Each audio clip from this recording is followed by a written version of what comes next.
नहमदुहु व नुसल्ली व नुसल्लिमु अला रसूलिहिल करीम अम्मा बाद फ़ाऊज़ु बिल्लाहि मिनश शैतानिर रजीम बिस्मिल्लाहिर रहमानिर रहीम। क़ाल अल्लाहु तआला फ़िल क़ुरानिल हकीम इय्याका नअबुदु व इय्याका नस्तईन सदक़ल्लाहु मौलानल अज़ीम।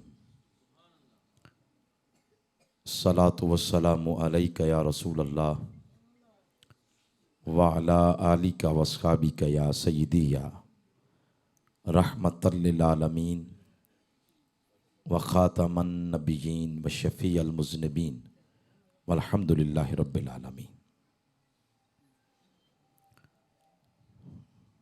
मसनद सदारत मोहतरम साहबजादा प्रोफेसर डॉक्टर राशिद मसूद किरयामी साहब आदाम अल्लाहु ज़िल्लकुम, मोहतरम साहबजादा महमूद सुल्तान साहब, मोहतरम साहबजादा बशारत हुसैन साहब, तारिक मसूद साहब और जुमला मुअज़्ज़ज़ उलमाए कराम, जुमला सादात ग्रामी कद्र, जुमला हाज़रीन और सामईन, आज हम सब ख़त्म चेहलम की नशिस्त में हाजिर हैं। जिस हस्ती की यादों का गुलदस्ता हम सजाए बैठे हैं, हज़रत ख्वाजा मियाँ मोहम्मद आरिफ कल्यामी चिश्ती साबरी रहमतुल्लाह ताला अलैह, जिनको अल्लाह पाक ने साहिब तकवा बनाया था, ज़ुहद व वरा की आला सिफ़ात के साथ मुज़य्यन फरमाया था और इस इलाके को अपने इखलास के साथ इतना मुनव्वर कर गए, सरसब्ज़ व शादाब कर गए कि लोग तो कहते हैं कि अल्लाह का वली चला जाए तो दुनिया वीरान हो जाती है। मैं यूँ कहूँगा कि वली जब दुनिया से जाता है तो अपने पीछे हुजूम आशिकां छोड़ जाता है।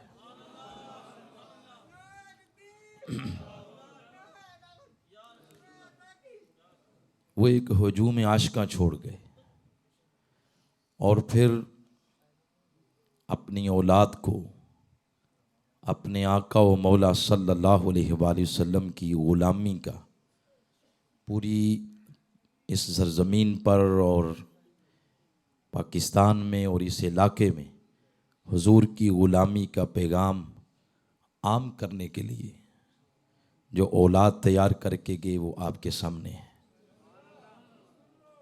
मैं उनके सानह इर्तिहाल पर अपने मरकज़ मिनहाजुल कुरान की नुमाइंदगी करते हुए हुजूर शेखुल इस्लाम डॉक्टर मोहम्मद ताहिरुल कादरी उनकी तरफ से, अपने मरकज़ की तरफ से, अपने कायदीन की तरफ से न सिर्फ इजहार ताज़ियत करता हूँ बल्कि अल्लाह की बारगाह में दुआ करता हूँ, अल्लाह इन मोहब्बतों को क़यामत तक सलामत रखे और इस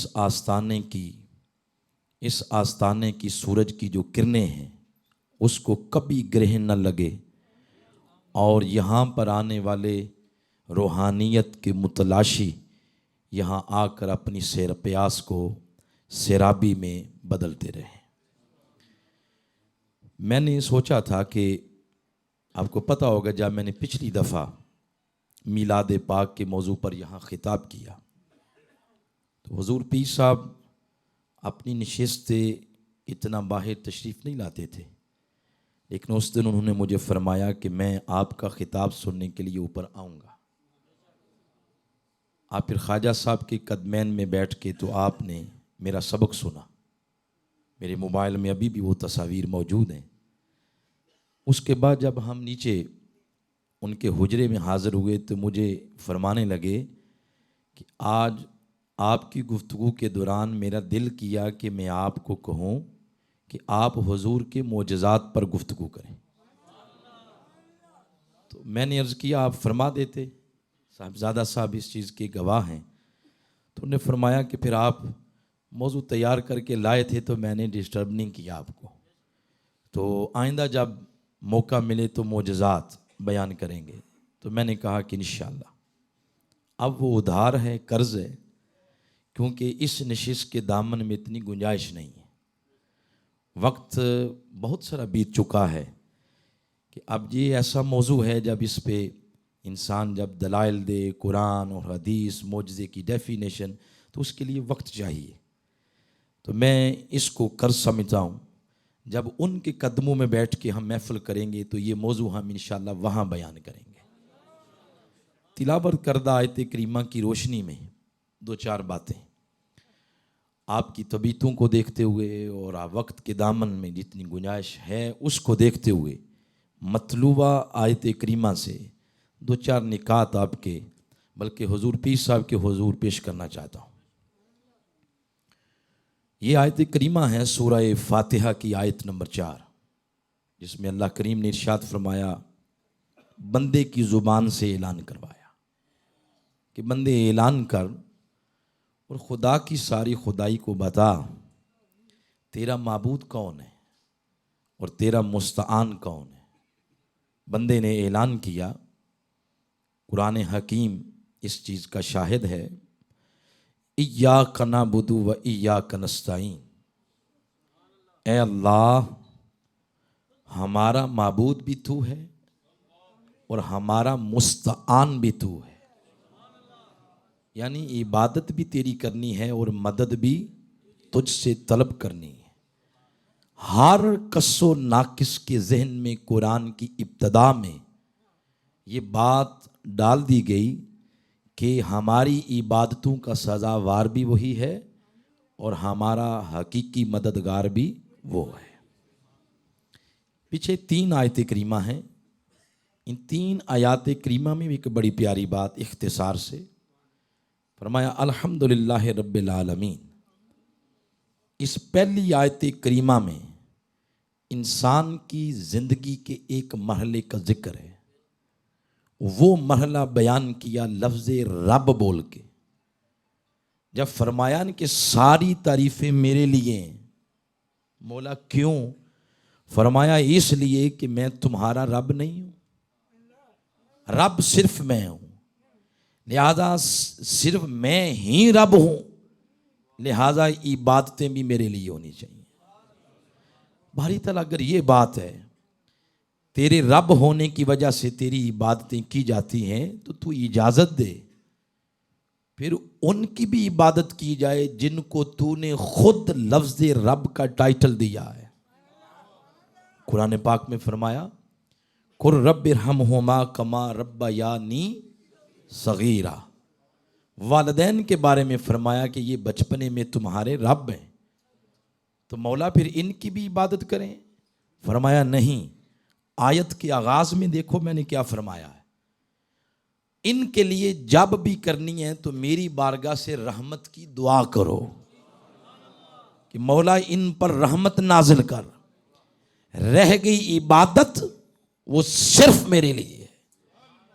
और मौला ये जो तूने इनको टाइटल दिया, फरमाया हाँ, उनके टाइटल में और मेरी इस सिफत में ज़मीन आसमान का फ़र्क है। ये तो रब तब बने जब एक चीज़ बन सवर के इनकी झोली में आ गई, और मैं तब से रब हूं जब ए इंसान तू मां के पेट में था। वहां तेरे नक्शो नैन किसने बनाए? मैंने बनाए। बल्कि इससे भी पीछे जा, तेरी हस्ती का वजूद तक नहीं था, तुझे अदम से निकाल के वजूद ही मैंने दिया है। तेरी इब्तदा, तेरा आगाज, तेरी शुरुआत मैंने की है। लफ्ज़ रब बोलकर उसने इंसान की जिंदगी के पहले मरहले का जिक्र किया है। जब फिर वो दुनिया में आ गया, अब उसकी जो इब्तदा थी, यानी ये जो जिस्म है, इसकी बका के लिए बड़ी चीज़ों की ज़रूरत थी। माँ की ममता है, ज़मीन है, सूरज है, चांद की ठंडक, सूरज की तमाज़त, फल, पानी, खुराक, सब ये कहाँ से मिलेंगी? उसने आगे इरशाद फरमाया, बंदे फिक्र न कर, अगर मैं रब बन के तेरा आगाज कर सकता हूं, तेरी इब्तदा कर सकता हूं, अब फिक्र न कर, तेरी जिंदगी का ये जो दरमियानी मरहला है, जिन जिन चीजों के साथ तेरा ये दरमियानी मरहला मशरूत है, वो मैं रहमान बन के और रहीम बन के तुझे प्रोवाइड करता रहूंगा। तो रहमान और रहीम बन बोलकर इस सिफत का जिक्र करके उसने इंसान की इस जिंदगी के मरहले का जिक्र किया जिसमें हम मौजूद हैं। और हुजूर पीर साहब इसको खैर बात करके तो आप चले गए। आगे फरमाया मालिक यौमिद्दीन, अब जब तुम मौत के दरवाजे से आगे जाएगा, उस जहां में दाखिल होगा जो जहां एंडलेस है, जिसका एंड ही नहीं, इख्तिताम ही नहीं, वहां तेरा पाला किसी नए खुदा से नहीं पड़ेगा, वहां भी सामना तेरा उसी खुदा से होगा जिसने रब बनकर तेरी जिंदगी का पहला मरहला शुरू किया और रहमान और रहीम बनकर तेरी जिंदगी का दूसरा मरहला शुरू किया। उस जहां का मालिक भी वही है। पहली 3 आयात में 3 जिंदगियों के मराहिल का जिक्र आ गया। जब ये जिक्र खत्म हुआ, अब ये आयत फरमाई इय्याका नाबुदु, बंदे अब ऐसा कर, इन 3 मराहिल में से एक मरहले जिंदगी को मेरे नाम लगा दे, एक मरहले जिंदगी को मेरे नाम लगा दे।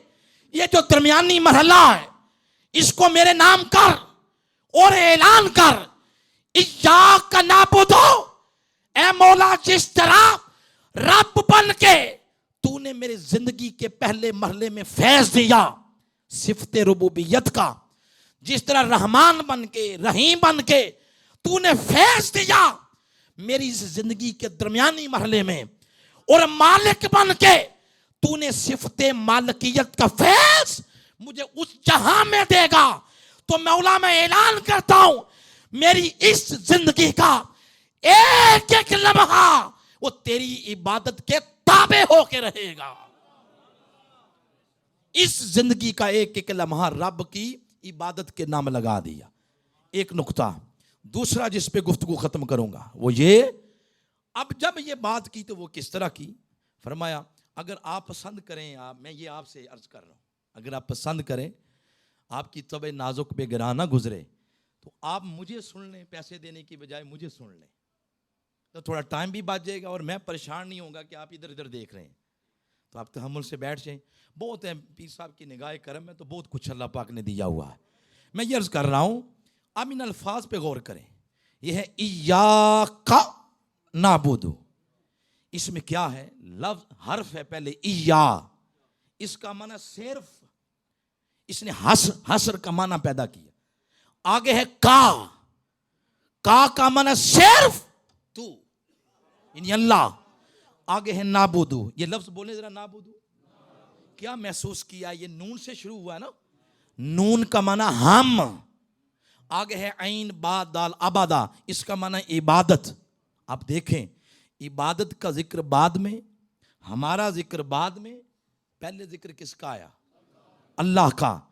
ये पहले जिक्र इस वजह से नहीं आया कि वो बड़ा है तो उसका जिक्र पहले होना चाहिए। अगर रीजन यही है तो क्या ख्याल है इय्याका को बाद में ले जाएं तो बाद में ले जाने से वो छोटा हो जाएगा? नहीं, वो इन पैमानों से पाक है। ये जो उसने जिक्र अपना पहले किया सिर्फ इस वजह से कि बंदे जरा अपने आप को भी दरमियान से निकाल, अपनी इबादत को भी निकाल, अपने तसव्वुर, अपना ख्याल, अपना तखय्युल, अपना ध्यान, उसका मरकज़ो महवर पहले मेरी जात को बना, मरकज मुझे बना। अगर मरकज मुझे बनाएगा अपने ख्याल का, ध्यान का, फिर क्या होगा, फिर जिंदगी में मुसीबतें आए तो तब भी इंजॉय करता रहेगा, और खुशियां आए तो खुशियों में जाके तू सरकश नहीं होगा। क्यों? तेरी सोच का मरकज जब मैं हो गया। और जो अपना मरकज उसको बना लेते हैं, उस पर मैं 2-3 बातें एक आका अलैहिस्सलाम और एक सैयद कायनात की बात। तो इस पर मैं अपनी बात ख़त्म करूँगा। उम्मुल मोमिनीन हज़रत आयशा सिद्दीक़ा रज़ी अल्लाह तआला अन्हा फरमाती हैं 15 शबानुल मुअज़्ज़म की रात थी कि जब मैंने महसूस किया कि शायद हज़ूर अलैहिस्सलाम अपने बिस्तर मुबारक पर इस्तिराहत नहीं फरमा रहे। मैं परेशान होगी, मैं नीचे उतरी तो कमरे में मेरा से पाँव टकराया कि शय से, तो आगे से हुजूर की आवाज़ आई, मन भाई कौन है? तो हज़रत आयशा सिद्दीक़ा फरमाती हैं मैंने आगे से अर्ज़ किया अना आयशा या रसूल अल्लाह, मैं आयशा हूँ। अब मेरे आका अलैहिस्सलाम उनका अल्लाह की याद में इन्हिमाक इस्तिग़राक़ का ये आलम कि आका ने पूछा मन आयशा, आयशा कौन है, कौन है आयशा? हजरत आयशा सिद्दीक़ा रज़ी अल्लाह तआला अन्हा फरमाती है मैं परेशान हो गई कि मुझे नहीं पहचान है। मैंने संभल के अर्ज किया हुजूर आयशा बिन्त अबी बकर, जो अबू बकर की बेटी है रज़ी अल्लाह तआला अन्हो, आका अलैहिस्सलाम का अल्लाह की याद में, अल्लाह के ध्यान में, अल्लाह के ख्याल में, अल्लाह के तसव्वुर और तखय्युल में ये आलम था इन्हिमा का कि आका ने पूछा मन अबू बकर कौन है? फिर फरमाती है मैंने संभल के अर्ज किया वही अबू बकर आका इब्नु अबी कुहाफा जो कुहाफा के बेटे हैं। इस पर हुजूर सलाम ने तीसरा सवाल किया मन अबी कुहाफा, कौन अबी कुहाफा? हजरत आयशा सिद्दीक़ा फरमाती हैं मैं समझ गई कि जाहिरन आका इधर हैं, बातिनन कहीं और हैं। ये यहाँ पर तो ये बात ख़त्म हो गई, मगर मेरे शेखुल इस्लाम डॉक्टर मोहम्मद ताहिरुल कादरी उन्होंने जब ये बात पढ़ी तो ठंडी आह भरी। फरमाते हो काश ए अम्मी जान, काश एक सवाल आप हमारी तरफ से भी कर देती कि जब आका ये पूछ रहे थे मन आयशा, मन अबू बकर, मन अबी कुहाफा, आयशा कौन, अबू बकर कौन, अबी कुहाफा कौन, एक सवाल आप हमारी तरफ से भी कर देती कि आका आप हमसे तो पूछते हैं कि आप कौन हो, आज जरा अपने बारे में तो बताएं आका आप कौन हैं? हुजूर सवाल का जवाब देते सारे उकदे हल हो जाते, मगर ताजदारे गोलड़ा उन्होंने इस कैफियत की तर्जुमानी यूं की कि कोई मिसल नहीं ढोलन दी, कोई मिसल नहीं ढोलन दी, चुप कर मेरे अली इत्था जा नहीं बोलन दी। ये है इय्याका नाबुदू का पहला मिसदाक। और फिर सैयदा कायनात के बारे में आता सलामुल्लाह अलैहा, आपके बारे में आता है जब रात आती आप सजदे में जाती, एक सजदा इतना तवील हो जाता, इतना तवील। सुबह जब हजरत बिलाल रज़ी अल्लाह ताला अन्हु की आज़ान की आवाज़ कानों में जाती तो रब के हुजूर शिकवा करती, अर्ज़ करती बारी ताला तेरी रात के दामन में इतनी वुसअत भी नहीं कि तेरे महबूब की बेटी का एक सजदा ही मुकम्मल हो जाए। यह है इय्याका। अब यहाँ पे ये शाह साहब की नज़र कर रहा हूँ, ये बात शाह साहब की नज़र वो ये कि ये थोड़ा सा आप मादी दुनिया में आकर सोचे ना, मादी दुनिया में वो ये कि ये कैसे मुमकिन है कि पूरी रात एक ही सजदे में गुजर जाए, ये कैसे मुमकिन है, कैसे होता है कि एक ही सजदे में पूरी रात गुजर जाए, ये कैसे मुमकिन है? ये एक ही वजह है इसकी, इसके अलावा मेरी समझ में और कोई बात नहीं आई। वो ये, और ये बात जो मैं अब आपको सुना रहा हूँ, परसों मोहतरम खालिद साहब ने मक्का पाक से फ़ोन किया 3 बजे रात, तो काबतुल्लाह की ज़ियारत करवाई। उसके बाद मैंने कहा अब वो क्या अब सोना है, तो मैं उठ के थोड़ा नवाफिल फिर इसमें मुताला में मसरूफ़ हो गया। उस वक्त ये मेरे ज़हन में बात आई, उस वक्त इनायत हुई। अब वो सुने क्या है कि क्यों एक ही सजदे में सारी रात गुजर जाती। अरे कोई तो ऐसा हुस्न था ना जिसको तकने में सारी रात गुजर जाती, कोई तो जलवे बेनिकाब उनकी आंखों के सामने होता था ना जिसको तकते तकते मुस्तफा की बेटी की सारी रात गुजर जाती। वो जलवा क्या था? ये वही जलवा था जो करबला की सरजमीन पे इमाम हुसैन को ले गया था।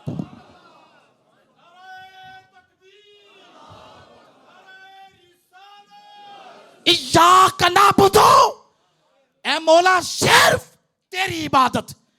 इसकी अमली तस्वीरें देखनी हो तो मेरे आका के घर मुबारक, आपके घर वालों को देखो, सारी सारी रात गुजर जाती तो इस तरह सजदों में वो क्या था, वो जलवे हक बे निकाबों के सामने आता था। क्या अब आखिरी बात मैसेज के तौर पर आप आए हैं हुजूर पीर साहब के दर पर आए हैं। ये औलिया का दर है। औलिया अमल वाले लोग होते हैं। कौन होते हैं बोले? अमल वाले। क्या ख्याल है उनकी जिंदगियों से कोई खैरात हमने भी ली है? हमारे घर भी सजदों की रौनक के साथ इस तरह आबाद हैं। हमारे घरों में नाच गाने की आवाज़ है, टीवी की आवाज़ है, 5-5 बच्चे हैं, हर एक के पास मोबाइल है, वो हर वक्त देखते रहते हैं गंद यूट्यूब के ऊपर और फेसबुक के ऊपर। ये सारा कोरोना को कितना अरसा हो गया? 1.25 साल हो गया है। बोले हैं 1.25 साल हो गया है। गया कोई नहीं, तीसरी लहर इसकी शिद्दत से आ गई है और अब वो निशानियाँ ख़त्म हो गई हैं, वो नज़ला ज़ुकाम वगैरह। 1 घंटे में ही बंदे के अंदर की मशीनरी को ये डड कर देता है, इतनी शिद्दत की लहर आ गई। अब मैं सैनिटाइजर लगा लिए, अपने मास्क लगा लिए, सोशल डिस्टेंस उस पर जोर दिया जा रहा है। तो क्या गुनाहों से बचने के SOPs उस पर भी अमल किया हमने? वो कौन करेगा? 1.25 साल में हमने अपने अल्लाह को राजी नहीं किया। हम उसको लोग एक लम्हे में कर लेते हैं। 1.25 साल हो गए, लॉकडाउन हो गया, शहर बंद हो गए जी, अंदर चले जाए। अंदर जाके किया क्या है बच्चों ने? यूट्यूब और गूगल पे गंद देखा है हमने। 1.25 साल हो गए। अब मैं दावते फिक्र दे रहा हूं आपको, ये 2 जुमले में बस बैठने लगा हूं। क्या 1.25 साल हुआ है ना? आप ये इस तरह के SOPs और बना लें, 10 साल भी गुजर जाएं, इसी नुक्ते पे आपको आना पड़ेगा कि उसके दरवाजे पर दस्तक दिए बगैर चारा कोई नहीं। 10 सालों बाद भी आपको इसी नुक्ते पे आना पड़ेगा। आओ मुसलमानों, रब की रहमत हमसे रूठी हुई है, आए उसको मनाएं। बाहर रहमत की रिमझिम रिमझिम है। आज दुआ का वक्त करीब आ गया है। आज अपने वतन अजीज़ के लिए दुआ करें, कुल नस्ल इंसानियत के लिए दुआ करें। अल्लाह करम फरमाए। मैं इख्तिताम पर बारी दिगर साहबजादा साहब, उनका शुक्रिया अदा करता हूँ। आपने मोहब्बत के साथ मुझे थोड़ा सा टाइम ज़्यादा इनायत फरमाया है। मेरी ज़ुबान से कोई कलमा अल्लाह की बारगाह में कबूलियत के दर्जे पर फायज़ हुआ, उसका अजर व सवाब हुजूर पीर साहब की बारगाह में पेश करते हैं। अल्लाह कबूल फरमाए। वो जो पीर साहब ने मौजू दिया था वो इंशाअल्लाह यार जिंदा और सोबत बाकी।